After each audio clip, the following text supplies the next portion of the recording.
Salut tout le monde, j'espère que vous allez bien. Je vous retrouve aujourd'hui pour parler des derniers mois de Romy, donc à savoir 7e, 8e et 9e mois. Si jamais vous avez loupé les mois précédents, je vous les mettrai juste ici et puis également dans la barre d'infos. Voilà, n'hésitez pas à les regarder. Quoi qu'il en soit, pour vous résumer un petit peu ce dernier trimestre, ça a été surtout le gros bouleversement, le retour de son papa, qu'elle n'avait pas vu depuis plusieurs mois. Quoi qu'il en soit, je vais revenir là-dessus et c'est parti. Fin du 6e mois, début du 7e, je me suis réellement rendu compte que Romy était assez réceptive en fait, que ce soit à la voix de son papa ou aux photos de son papa.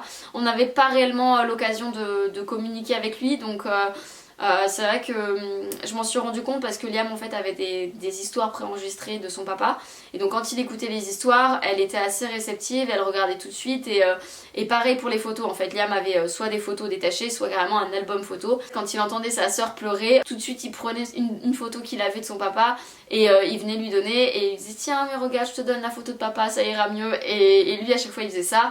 Et du coup, c'est vrai qu'elle était quand même assez réceptive à toutes ces photos et aux petits gestes de son frère et je trouvais qu'elle regardait de plus en plus en fait les photos et elle y accordait beaucoup d'importance. En tout cas, j'ai remarqué vraiment sur le début du 7e mois. Je vous avais dit au 6e mois que les siestes de Romy étaient très courtes, si ce n'est de plus en plus courtes.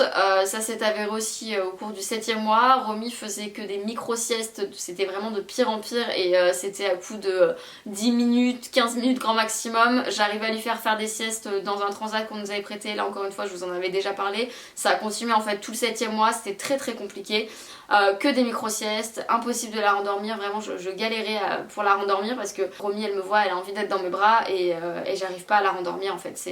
Même si j'y reste beaucoup de temps, même si je la reprends dans mes bras pour essayer de l'endormir, elle est pumped up quoi, donc ça ne fonctionne pas du tout.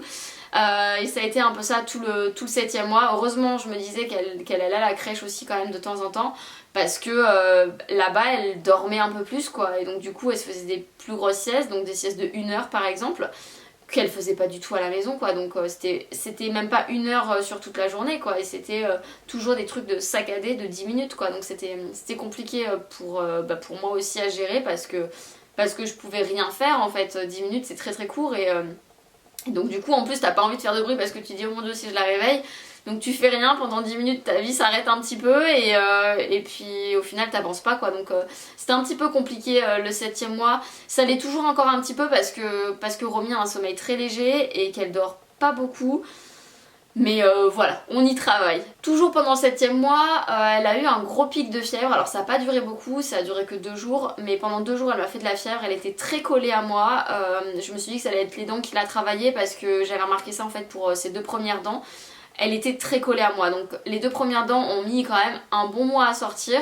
Et pendant ce mois-ci, alors peut-être pas tout le mois, mais bien pendant 3 semaines, elle était complètement collée à moi, ce soit en écharpe ou il y avait que mes bras en fait qui vraiment, comment dire, la soulageaient. Et encore aujourd'hui, à chaque fois qu'elle a des poussées dentaires, même si j'allais dire il y a papa, bon actuellement il est déjà plus là non plus, mais quand il était là en fait, même papa ça soulage pas, c'est maman à ce moment-là et c'est tout. Il y a que maman qui soigne les maux de dents et elle va absolument être dans mes bras et même si je fais pas grand chose en fait, elle est juste collée à moi comme un petit koala, mais voilà, il n'y a que moi qui arrive à apaiser un peu sa douleur. À partir de 7 mois et demi, elle a commencé à s'appuyer sur des objets. Romy elle a été très rapide pour plein de choses. Autant après ça a stagné mais j'y reviendrai plus tard. Mais vraiment elle s'appuyait un petit peu sur tout, elle commençait à se mettre sur les genoux. À 8 mois, Romy s'est mise dans la position assise toute seule. Alors la position assise déjà c'est pas quelque chose que j'avais fait avec Romy, autant je l'avais fait avec Liam l'asseoir. À l'époque je connaissais la motricité libre mais je m'étais pas posé la question sur tous ces petits détails etc. Et même là en fait pour Romy je vous avouerai que je me suis pas non plus trop posé la question de ah, attends je vais peut-être l'asseoir, non c'est pas bien machin. C'est juste que Romy elle se déplaçait, elle s'est retournée très rapidement, elle s'est déplacée très rapidement et en fait à aucun moment elle s'est sentie frustrée de pas pouvoir faire tel ou tel geste. Donc ça s'est fait naturellement et puis elle s'est mise dans la position assise toute seule relativement vite finalement. Je la mettais assise par contre pour manger évidemment, mais sinon c'est vrai que quand elle devait jouer sur son tapis et tout, jamais je l'ai mise assise et voilà, ça s'est fait naturellement et elle a appris toute seule. Début du 8e mois, Romy a réellement commencé à m'appeler maman ou mama, elle disait. M'appeler comme ça sans qu'elle soit en panique ou en détresse et juste un mama ou un maman. C'était tout nouveau en fait et ça se fait très rare en fait depuis ça arrive de temps en temps mais c'est vraiment assez rare quand même généralement qu'elle m'appelle comme ça donc ça m'avait fait vraiment bizarre en fait. Et puis je trouvais que c'était tôt encore, je m'y attendais pas du tout. Toujours au début du 8e mois, alors je pense que j'y avais pas réellement fait attention avant parce que c'était tellement flagrant en fait que je me suis dit elle le faisait déjà et ça m'a pas percuté, c'est qu'elle répondait clairement à son prénom. Donc quand je l'appelais, tout de suite elle tournait la tête ou tout de suite elle arrivait en rampant. Pareil, elle répondait également au surnom que son frère lui donne. Tout de suite quand il l'appelle, eh ben, elle tourne la tête, elle réagit et ça a été tellement flagrant en fait au début du 8e mois que je me suis dit à mon avis t'y as pas fait attention avant.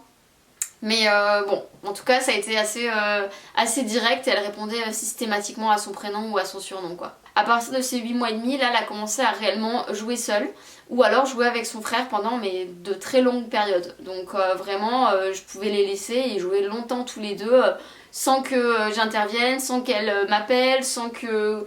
Vraiment je pouvais juste les observer jouer ensemble et c'est des beaux moments en fait. C'est plaisant de voir ça, enfin... ouais, moi je suis gaga de les voir à deux, vraiment, je suis une maman complètement gaga de ces enfants, ça c'est clair et net. Et puis en fait ils sont tellement beaux à deux et il y a plein de fois où je me dis, je sais pas comment j'ai fait un jour pour douter que mon fils ferait un si bon grand frère. C'est pas que j'ai douté de lui, mais c'est que bon, comme quand on va pour avoir un deuxième bébé, on a des angoisses, des peurs, des craintes et tout ça, et je pense que c'est tout à fait légitime et normal, mais quand je vois ça aujourd'hui, mais je me repense à ma moi d'avant et je me dis mais quelle bêtise quoi.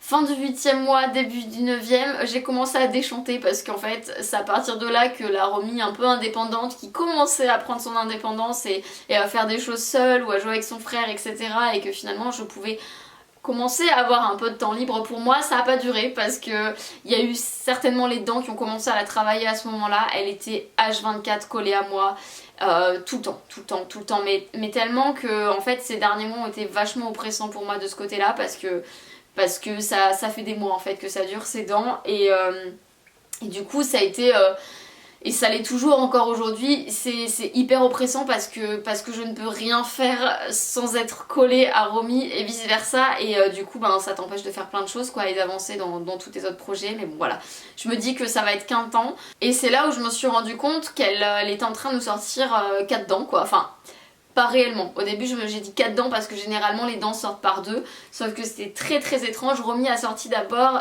celle-là et après celle-là, et après celle-ci, et après plus rien. Et ça a été un mois assez compliqué pour elle, et pour moi aussi, par la même occasion, parce qu'elle était très en demande, et puis elle était pas bien quoi, donc c'était un mois assez fatigant. Toujours au début du 9e mois, là je me suis rendu compte que Romy était bavarde. Alors, certes, je ne comprends pas forcément ce qu'elle raconte, mais quand je commence à lui parler, à blablater, etc., et ben elle me répond j'ai l'impression donc je lui pose une question et blablabla elle parle alors certes on comprend pas, pareil avec son frère en fait elle commençait à avoir des discussions, il lui disait ah bon tu crois et elle répondait et c'était rigolo donc vraiment je pense que Romy serait une grosse bavarde un peu comme sa maman.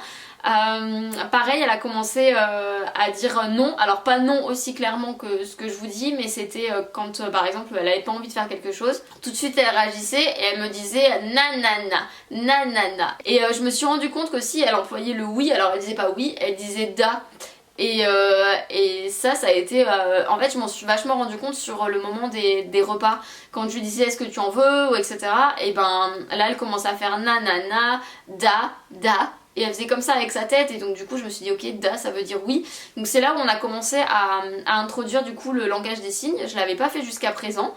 Ça n'a pas été forcément un automatisme, ça je vous en avais parlé, je vous mettrai la vidéo dans la barre d'infos et puis également là si jamais ça vous intéresse.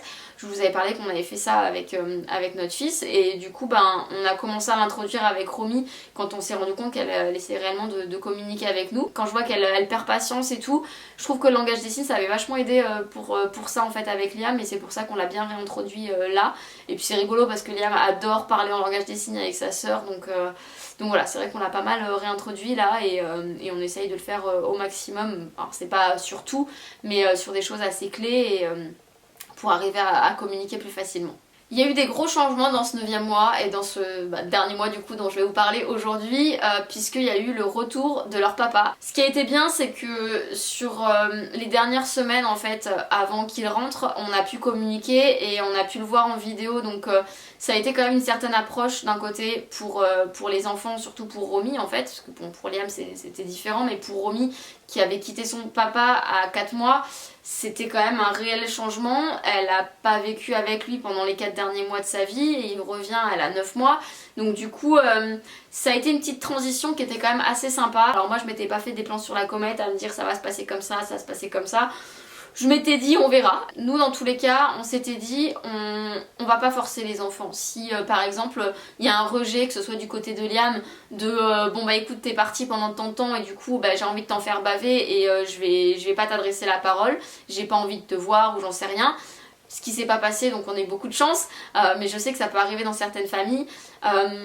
Nous on avait décidé de pas brusquer les choses et de les laisser venir en fait. Donc on s'était déjà dit ça de base, on en avait parlé, on s'était dit bon ben si les enfants ils ont pas envie de venir on va pas les forcer donc du coup quand il a vu qu'elle a réagi un peu par surprise il s'est dit je vais pas la prendre, je vais pas la forcer en fait et je la laisserai venir vers moi. Donc du coup ça s'est fait petit à petit, directement le soir donc Liam est arrivé, il a commencé à sortir sa boîte à papa qui avait vachement bien fonctionné. Je vous remettrai toutes les choses qu'on a pu faire pendant l'absence de leur papa, j'avais fait une vidéo là-dessus donc si jamais ça vous intéresse je vous mettrai tout ça dans la barre d'infos évidemment. Et Romy elle regardait, elle observait, elle approchait mais sans plus.